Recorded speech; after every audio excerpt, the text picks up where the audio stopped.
이 아모스서 1장 2절에 보면 여호와께서 시온에서 부르짖으시며 예루살렘에서부터 소리를 내시리니 목자의 초장이 마르고 갈멜산 꼭대기가 마르리로다.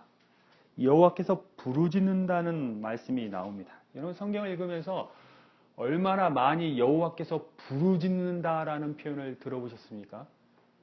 찾아보면 3번, 4번밖에 나오지 않는 굉장히 드문 표현입니다.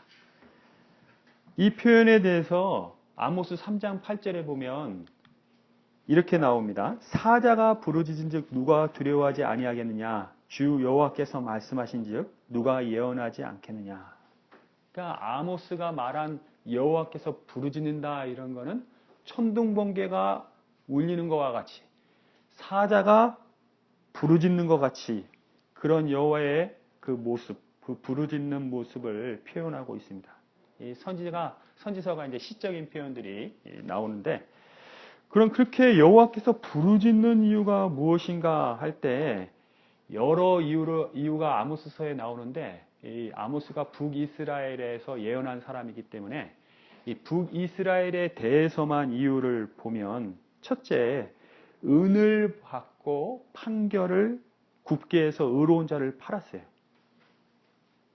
거짓 증언을 하고 거짓되게 치우쳐서 판결을 내려갖고 무전유죄, 유전무죄를 만드는 재판장들이 있었다 이런 얘기죠. 두 번째는 신발 한 켤레에 가난한 사람을 팔았다는 겁니다. 그 당시 고대 근동의 문서 중에서 노예를 잡아오면 신발 한 켤레를 보상으로 주는 글이 있었어요. 근데 이스라엘은 노예가 도망치면 잡지 말라고 그랬어요. 왜냐하면 너희들이 애굽에서 노예였기 때문에 도망간 노예는 잡지 말라는 말씀이 있어요. 근데 북이스라엘에서는 노예를 잡아다가 신발 한 켤레를 받고 주는 일들이 있었던 것 같습니다. 흙을 밟듯이 가난한 사람을 밟았다. 연약한 자의 길을 굽게 하였다. 이 연약한 기자들이 간신히 살아가려고 그러는데 더 어려운 길로 가게 만들어 버리는 그런 국가의 여러 사람들, 강자의 그런 모습들이 있었다. 성적으로 굉장히 문란했다 이거죠. 아버지와 아들이 한 여자와 잠자리를 같이 하는 정도로. 그 신전에서 가난한 사람에게 빼앗은 옷 위에서 누웠다. 예수님 당시에도 이게 담보물로 옷을 받으면 해지기 전에는 주라고 그랬어요. 왜냐하면 해지어서 추울 때 그 사람들이 덮을 거는 그 옷 하나밖에 없기 때문에 담보물로 받을지라도 옷은 돌려주라고 그랬어요. 그게 가난한 자들에 대한 최소한의 보호책이고 은혜인데, 이 사람들은 자기들이 믿는 신전에서 가난한 사람들한테 빼앗아 온 담보물 옷으로 덮고 누웠다는 겁니다. 또 이들의 죄는 뭐냐면, 신전에서 이 가난한 사람들한테 걷어온 벌금, 파인이죠. 벌금을 가지고 포도주를 사서 마시고 즐겼습니다. 이 권세자들이 잘못한 것을 보여주고 있죠. 이런 북이스라엘에 대해서 하나님께서 굉장히 화를 내고 계십니다. 부르짖고 계시다는 겁니다. 여러분, 이 사람들이 자기들도 없기 때문에 가난한 사람들을 빼앗았는가 하는 그 시대적 상황을 우리가 한번 봐야 되는데, 이 북이스라엘의 시대적 상황, 아모스가 예언한 기원전 7세기는 어떤 상황이었냐면, 기원전 8세기죠. 이스라엘은 항상 이 강대국의 이렇게 영향권 안에 있었어요. 이집트의 영향권에 있든지, 아시리아의 영향권에 있든지, 바벨로니아의 영향권에 있든지, 강대국 사이에서 항상 강대국의 지배를 받는 이스라엘이었는데, 이스라엘과 유다는 그 당시에 아시리아라는 강대국의 영향권 아래에 있었습니다. 그런데 이 아시리아가 따는 일 때문에 이 아모스가 예언했던 그 35년 정도는 이스라엘에게 신경을 못 썼어요. 그리고 이스라엘이 그 35년간 여로보암이 통치를 했는데 특별히 다른 나라와 전쟁도 하지 않았어요. 그러니까 이 북이스라엘은 전쟁도 없기 때문에 돈을 군사에 투입할 필요 없기 때문에 경제적인 여유를 굉장히 누리는 삶. 그래서 학자들은 이 북이스라엘 여로보암이 다스렸던 시대가 영토나 경제력으로 볼 때 북이스라엘의 최고 정점을 찍은 시기였다, 이런 얘기. 가장 부유한 시기에, 가장 영토가 넓은 시기에 북이스라엘에서는 가난한 사람들이 굉장히 힘든 삶을 살고 있었다, 이런 얘기입니다. 왜 이들의 나라가 이렇게 부패했는가? 하나님으로부터 떠났는가? 그 나라에 하나님의 말씀을 제대로 전하는 선지자가 없었기 때문에 그렇죠. 선지자들이 있고 제사장들이 있긴 있었지만은 거짓 선지자요, 거짓 제사장이기 때문에 이 나라가 이렇게 악한 길로 갈 때 하나님이 부르짖을 정도의 죄악까지 가는 그런 모습을 보였습니다.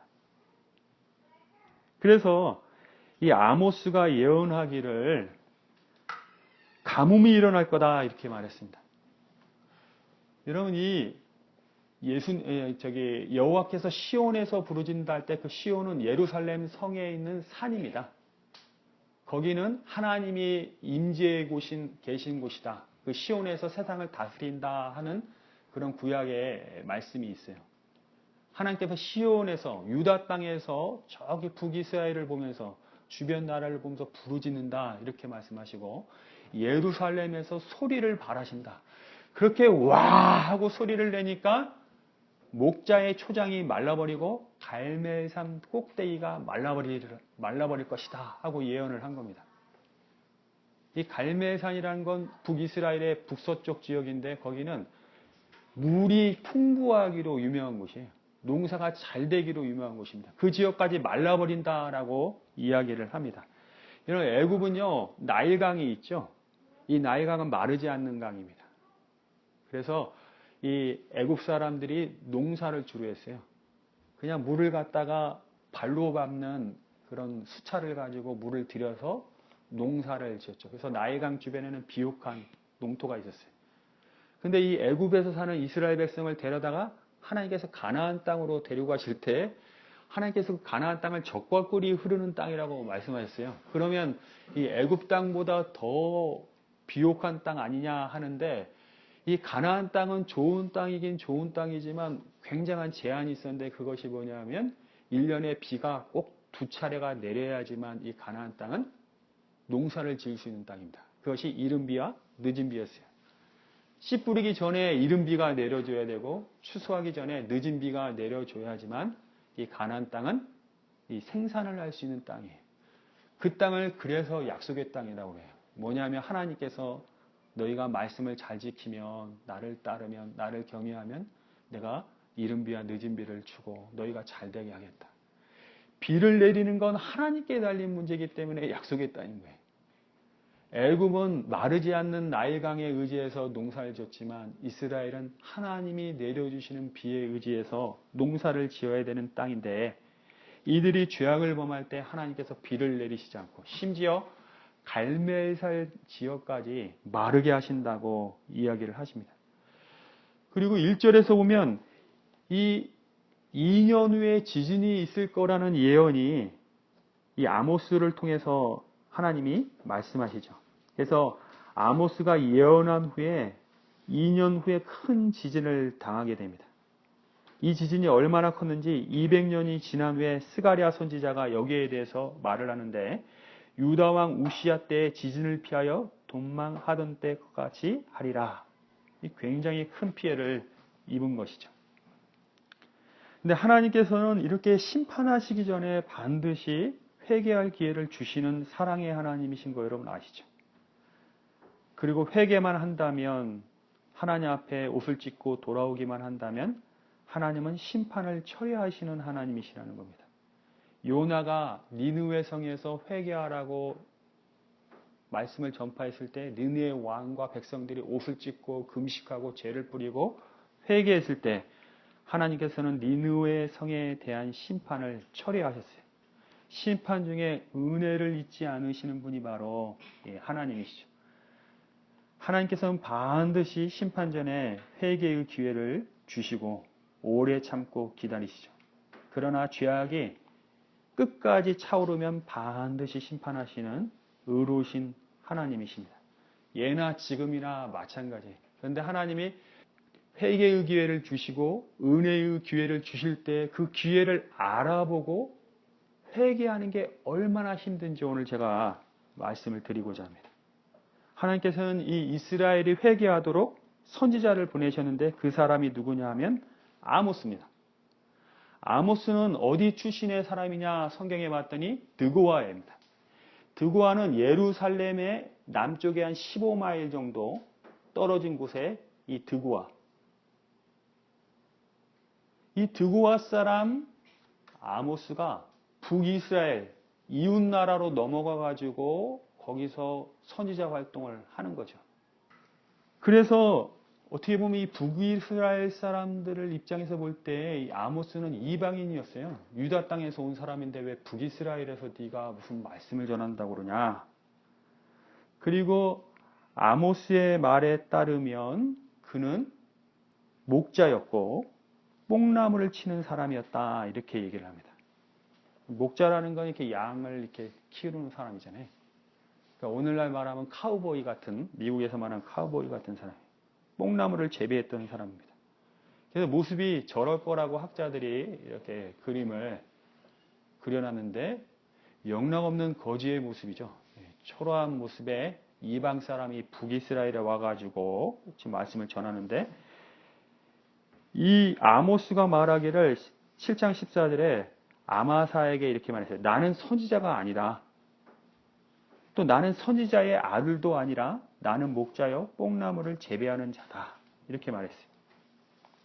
보통 성경에 어떤 사람이 나오면 누구의 아들 누구 이렇게 말하는데 이 아모스는 자기 아버지의 이름도 말할 수조차 없는 무명의 사람이었습니다. 7장 14절에 보면 나는 선지자의 아들도 아니에요. 왔는데 무슨 목사님 아들도 아니고 장로님 아들도 아니에요. 미국으로 얘기하면 멕시코에서 카우보이 하던 거지 같은 사람이 올라와 가지고 이 미국이라는 부유한 나라에 박사학위를 가진 목사 안수를 받은 사람들 틈에서 하나님의 말씀이라고 전하는 거예요. 그러면서 2년 후에 지진이 일어나고 그리고 또 여기에 큰 하나님의 심판이 임할 거라고 얘기를 하는데 과연 그런 사람의 말을 우리가 귀담아 들을 수 있을까? 이거 굉장히 어려운 얘기라는 거예요. 그럼 제가 한번 질문을 해봐요. 왜 하나님 해필이면 이렇게 초라한 사람을 데려다가 하나님의 말씀을 주셔갖고 이 부유한 나라의 말씀을 전하게 해서 사람들이 듣지 못하게 하시는 겁니까? 그것이 바로 하나님의 진리를 전하는 방식이죠. 사람들은 교만하기 때문에 어느 수준, 어느 기준 이상인 사람이 아니면 말씀을 들으려고 하지 않아요. 너는 어디서 배웠냐? 어느 학교 출신이냐?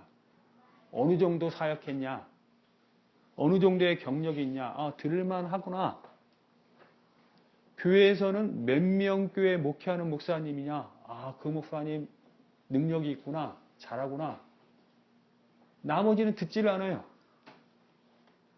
그 듣지 않는 사람의 입을 통해 하나님이 진리의 말씀을, 하나님 진짜 말씀을 전하겠다 이런 얘기예요. 그렇다면 교만한 사람들이 결국은 자기들의 그 생각 때문에 듣지 아니하는 그 교만함 때문에 하나님의 심판을 면할 수 없게끔 하나님이 하신다는 거예요.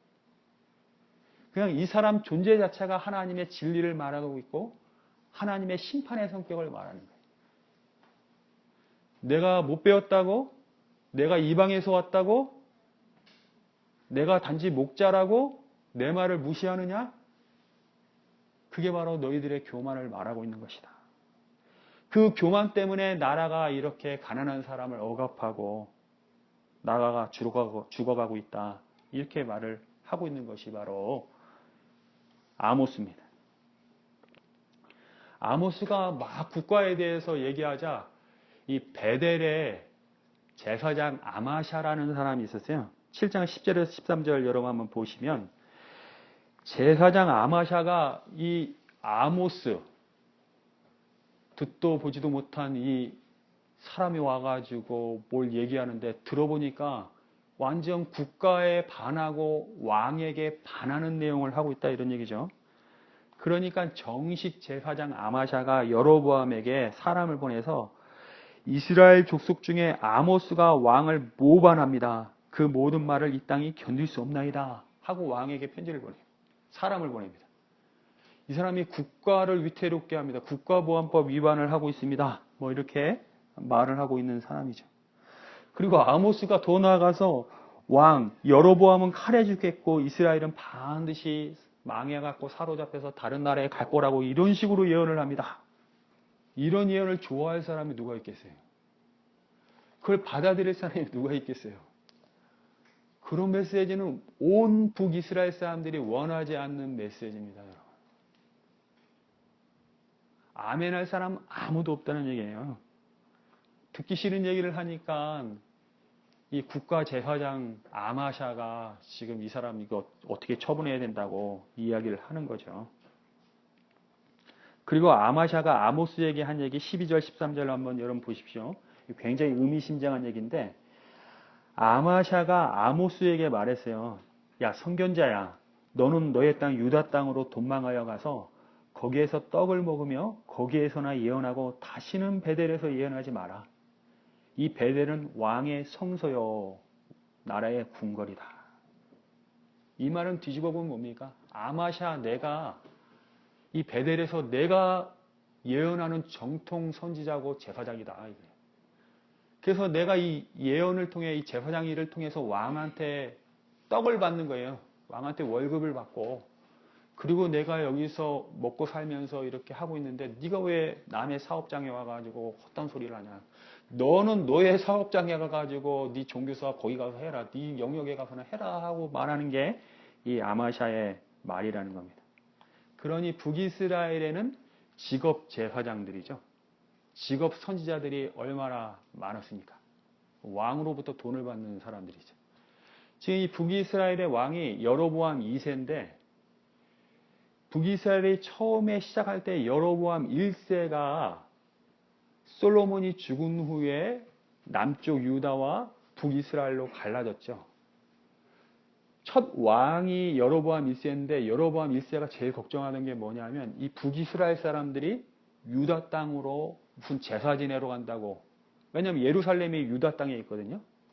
거기 간다 그러면 내가 얼마 안 있어서 우리나라가 위태하겠다 해가지고 경계선을 그은 다음에 북이스라엘 남쪽 단과 남쪽 베델과 북쪽 단에다가 베델과 단에 금송아지를 만들어 놨어요. 그러면서 이 금송아지가 너희를 애굽에서 인도해낸 신이다.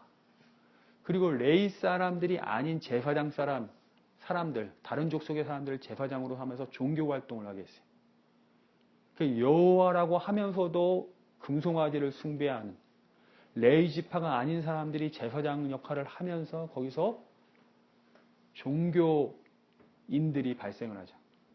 직업 종교인들이 성직자들이 발생하면서 종교가 왕성하던 때가 바로 여로보암 시대였어요. 이 종교인들은 국가와 결탁하고 있었기 때문에 왕에게 좋은 소리를 하고 왕의 권력을 위해서 협조하고 왕과 북이스라엘을 위해서 좋은 예언을 했기 때문에 또 왕이 또 월급을 주고 있기 때문에 그 구조가 딱 결탁되어 있었어요. 그래서 이들의 입에서 하나님의 말씀이 나오기라는 것은 불가능한 일이었죠. 그걸 아마샤가 바로 보여주고 있습니다. 왕이 월급 주는데 왕한테 왕은 죽을 것입니다. 이 나라는 망할 것입니다. 하고 말할 사람 누가 있겠어요? 쉽게 얘기해서 오늘날 목사가 설교를 하는데 이 목사가 교인들이 내는 헌금을 통해서 월급을 받는다 그러면 교인들 싫어하는 말을 할 수 있는 목사가 누가 있겠어요? 밤낮 싫어하는 소리 해보세요. 교인들이 듣기 싫다고 그러면서 쫓아내버리잖아요. 그렇지 않습니까? 목사 치고 교인들한테 싫어하는 소리 할 수 있는 사람이 있어요? 있겠죠, 물론. 꼽아보면 있겠죠. 근데 대부분 보면 교인들을 위로하는 말씀, 격려하는 말씀, 힘을 주는 말씀을 한다, 이거는 얘기입니다. 그래서 설교를 마치면 교인이 와가지고 목사님 손을 꼭 붙들고 목사님 말씀에 오늘 정말 힘이 되었습니다. 위로가 되었습니다. 이런 얘기 하잖아요. 그런 얘기를 듣다가 만약에 정말 하나님의 심판이 오면 여러분 그것이 어떻게 되겠습니까? 아까 우리가 어린이 설교 때 허리케인 하비가 휴스턴을 물에 잠기는 그런 사진을 봤는데 저는 묻고 싶어요. 그 물에 잠기기 전에 그 휴스턴 교회에서 전해지던 메시지가 뭐였냐 하고 묻고 싶습니다. 그 휴스턴에 있는 교회 목사 중에서 하나님 말씀을 대언한다고 그러면서 여러분들이 지금 부자라고 하고 평화롭다고 하고 감사하다고 하는 그 생활에 대해서 제대로 말한 사람들의 목사가 몇이나 있었겠느냐 하고 내가 의문을 품을 수밖에 없었어요. 왜냐하면 요즘 시대가 그렇지 않습니까? 최근에 그 트럼프 대통령이 80만 명의 다카 수혜자 학생들을 청년들을 폐지시켰어요. 다카 제도를. 80만 명의 숫자는 어떤 숫자인지 아세요? 80만 명의 젊은이들이 공부를 하고 있다가 직장을 생활을 하고 있다가 지금 어떻게든 딴 나라로 가야 되는 상황이에요. 그 친구들이 자기가 결정해서 미국에 온 것도 아니고 그냥 부모 따라서 온 이 아모스서에서 말하면 가난한 자입니다. 연약한 자입니다. 그 연약한 자가 이렇게 걸어가는 그 길을 굽혀갖고 힘든 길로 가라고 내몰아치는 이거에 대해서 북한이 핵무기를 쏘겠다고 그러니까 북한이 직면할 건 분노와 불바다라고 하면서 북한을 완전히 쑥대밭으로 만들겠다고 말하는 그 말에 대해서 정말 의문을 갖고 이게 하나님의 뜻인가 하고 제대로 말한 목사들이 선지자들이 몇 명이나 있을까 이 걱정이에요.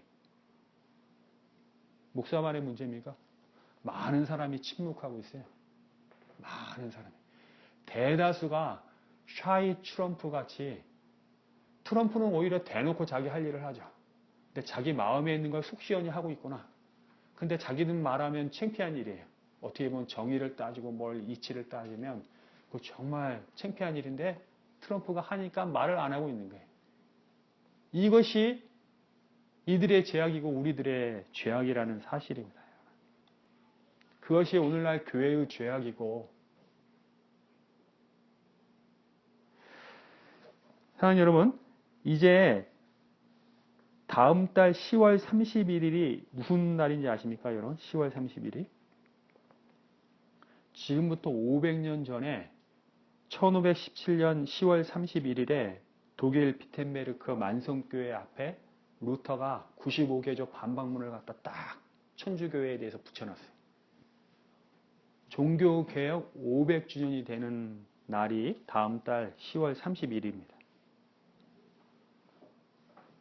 그 당시 아마샤 같은 종교인들이 가득했던 중세 시대에 하나님의 말씀, 성경 말씀을 보니까 오직 성경, 오직 은혜, 오직 믿음 이런 종교인들이 만든 이 체제가 아니라고 95개조 반박문을 갖다 붙이면서 하나님 말씀을 전했던 루터가 그 종교개혁을 해서 카톨릭으로부터 개혁적인 교회라고 나왔던 이 개신교회를 보면 다시 한번 이 95개조 반박문을 다시 붙일 것 같아요. 왜냐하면 개신교회가 너무나 천주교회를 다시 닮아가고 있더라 이런 얘기. 닮아가고 있더라.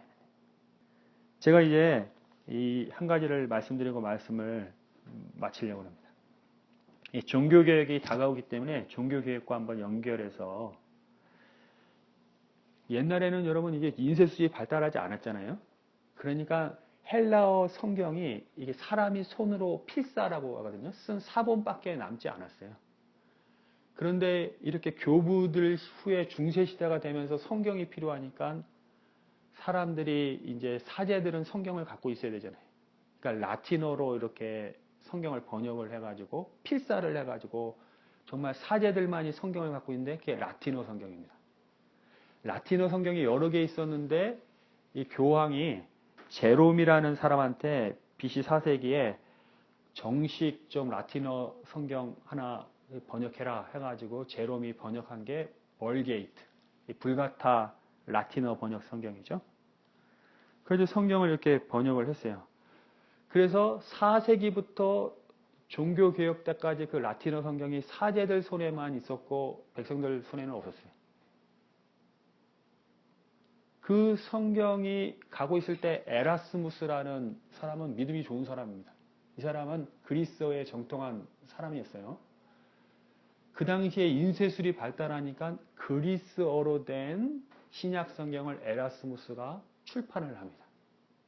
그러면서 에라스무스가 그리스어로 성경을 내면서 기존에 있는 벌게이트, 불가타 성경을 라틴어 성경이랑 이렇게 비교해보기도 했을 거 아닙니까? 그랬더니 황당한 번역들이 있더라 이런 얘기예요. 오늘날 봤더니. 그 번역 이야기를 좀 해드릴게요. 첫 번째는 뭐냐 하면 마태복음 3장 2절에 그런 말씀이 있어요. 회개하라 천국이 가까웠느니라.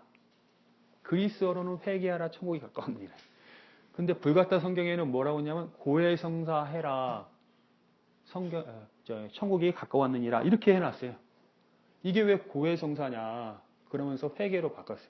여러분 고해성사라는 거는 사람이 신부한테 가서 조그만 방에서 은밀하게 자기 얘기를 하는 게 고해성사인데 왜 그 회개라는 단어를 고해성사로 바꿔놨냐 이런 얘기죠. 이게 엄청난 차이를 내는 거 여러분 아시죠? 성경을 고해성사로 했으면 개신교인들도 다 신부한테 가서 고해성사를 하러 다녀야 돼요. 성경이 그렇다고 그러면. 그러니까 고해성사로 바꿔놓음을 통해서 천주교회를 강화시켜놨죠.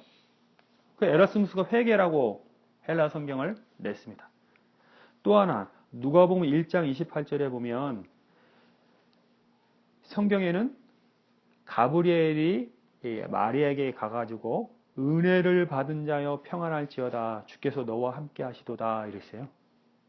근데 불가타 성경에는 뭐냐면 은총이 가득하니여 기뻐하여라 주님께서 너와 함께 하신다. 원래 성경 말씀은 마리아가 하나님의 은혜를 받았어요. favored 받은 사람이에요. 근데 불가타 성경에서는 자기가 은총이 가득한 자로 번역을 해놓으니 마리아 숭배가 되는 거죠. 왜 성경까지 바꾸면서 자기네 체제를 옹호를 하냐고요.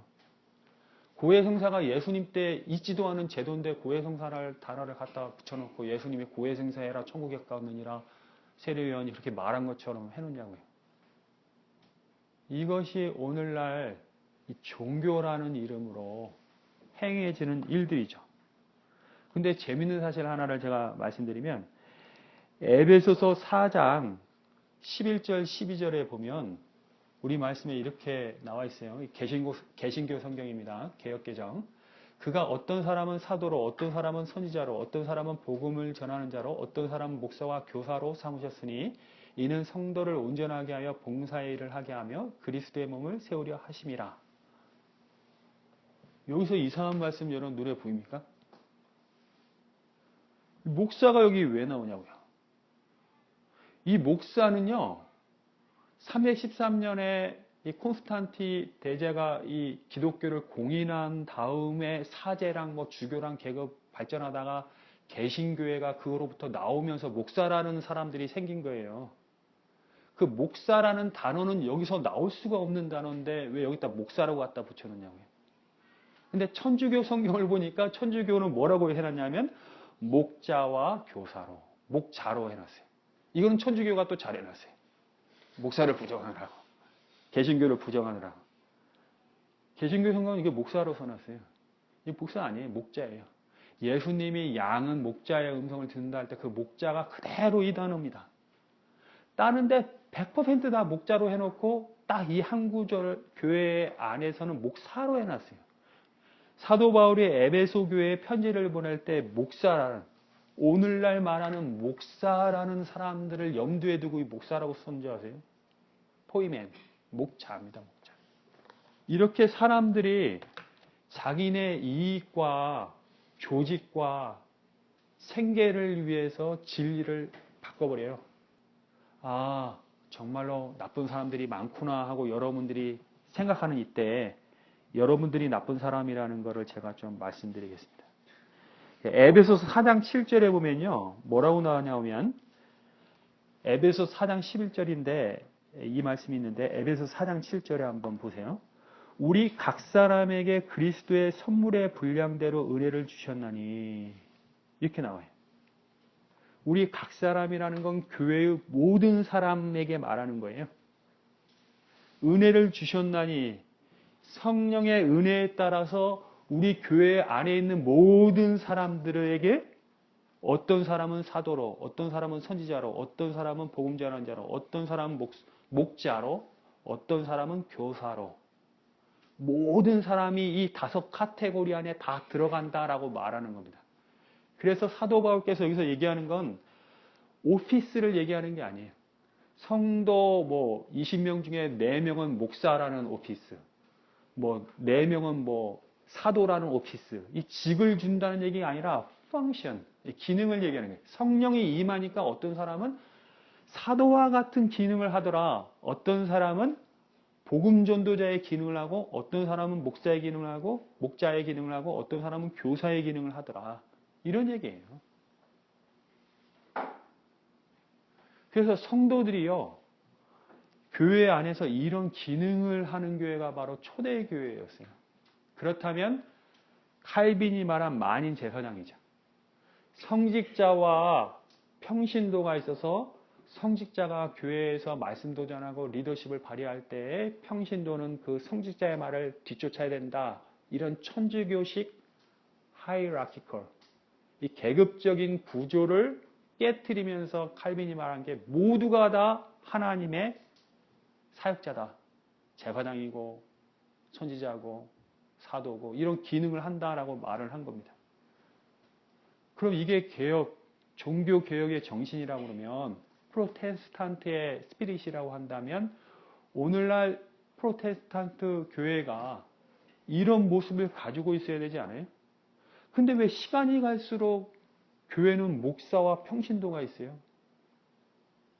그리고 평신도는 목사들한테 돈을 주면서 당신이 이 스페셜리스트다.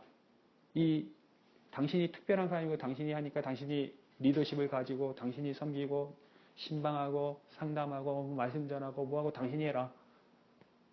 왜 이런 체제로 왜 갔습니까? 그것이 바로 여러분들이 나쁘다는 얘기예요. 여러분들의 죄악이라는 거예요. 왜냐하면 나는 공부해야 되기 때문에, 나는 돈 벌어야 되기 때문에, 나는 내 인생이 있기 때문에 교회는 주일날 한번 가주면서 천국을 위한 티켓을 계속 부여잡고 나는 내 인생 살다가 죽을 때 그 티켓 가지고 난 천국에 가려고 하니까 나는 바쁘니까 내가 돈을 줄 테니까 당신이 하셔. 이게 맞아떨어져 가지고 이 성직주의가 지금도 판을 치고 있다 이런 얘기예요. 지금도.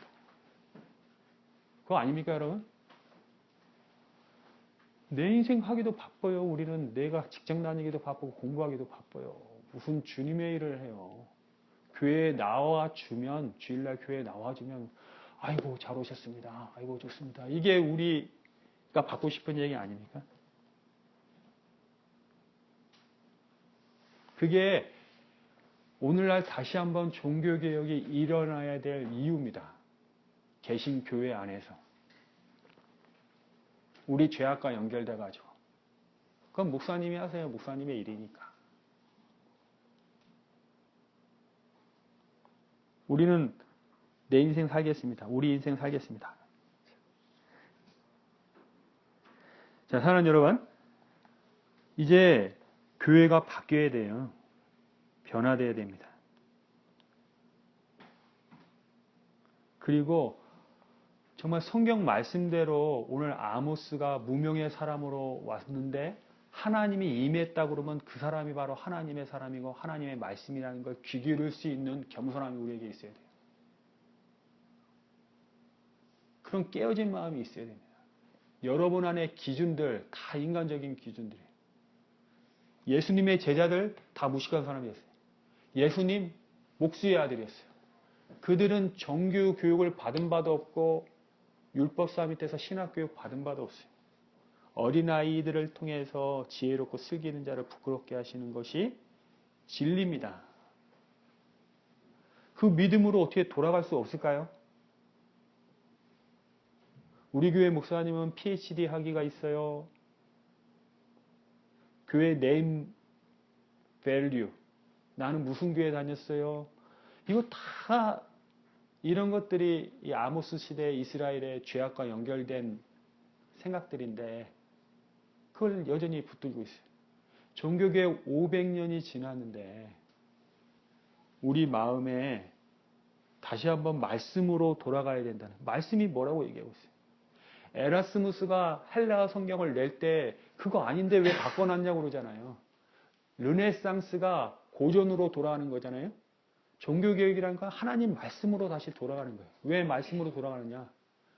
말씀은 놔두고 자기네 교회, 자기네 성직, 자기네 권력, 돈 때문에 이게 멀어진 거예요. 다시 하나님 진리의 말씀으로 돌아가서 똑바로 읽어봅시다. 우리는 솔직해지면 우리 안에 욕심하고 성욕하고 거짓밖에 없어요. 솔직해지자 그러면 이거 위험한 거예요. 그러나 말씀에 대해서 우리가 솔직해지자라고 한다면 거기선 진리가 나오는데 오늘 아모스 선지자를 바라볼 때 앞으로의 교회가 어떻게 돼야 되냐. 에베소서 말씀을 볼 때 앞으로 교회가 어떻게 돼야 되냐. 그 시대에 우리가 살고 있어요. 그리고 뻥뻥 하나님이 홍수와 지진을 우리 주변에서 일으키고 계세요. 하나님이 부르짖고 계시다 이런 얘기예요. 하나님이 관심을 두시는 것. 하나님의 진리. 근데 우리는 아직도 나 때문에 고민스러워요. 내 문제로 고민스럽고 앞으로 내 장래 때문에 고민스럽고 내 지금 현재 상황 때문에 고민스럽고 다 내 문제예요. 주님의 마음을 몰라요. 주님이 부르짖는 이유를 잘 모릅니다. 교회가 어때 해야 되는지 종교개혁 500주년을 맞으면서 그런 고민들이 없어요. 왜냐하면 나도 거기에 찬성하기 때문에 그래요. 나한테 맞기 때문에 그래요. 저부터도 목사라는 것에 대해서 또 교회에 대해서 새롭게 생각하는 시간을 좀 가지면서 이 시간들을 좀 보냈으면 좋겠습니다.